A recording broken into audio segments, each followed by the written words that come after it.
So the West Indies T20 cricketers are off to battle in New Zealand on the heels of their whitewash of Bangladesh in Bangladesh.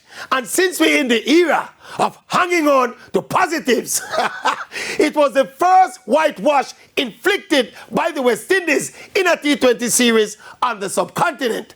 But that we suspect is as far as the positivity goes, because New Zealand is no Bangladesh. Plus, the conditions in New Zealand are completely different from the conditions in Bangladesh. We're going to need all the analytics and all the cheerleading skills of Coach Darren Sammy to cope with the pace, power, and the swinging ball on those New Zealand pitches. I am predicting that things are going to be very menacing for the West Indies in this series. Coach Sammy might have to buy a first-class ticket and fly his good friend Gautam Gambhir over from India to have a quick chat with the boys.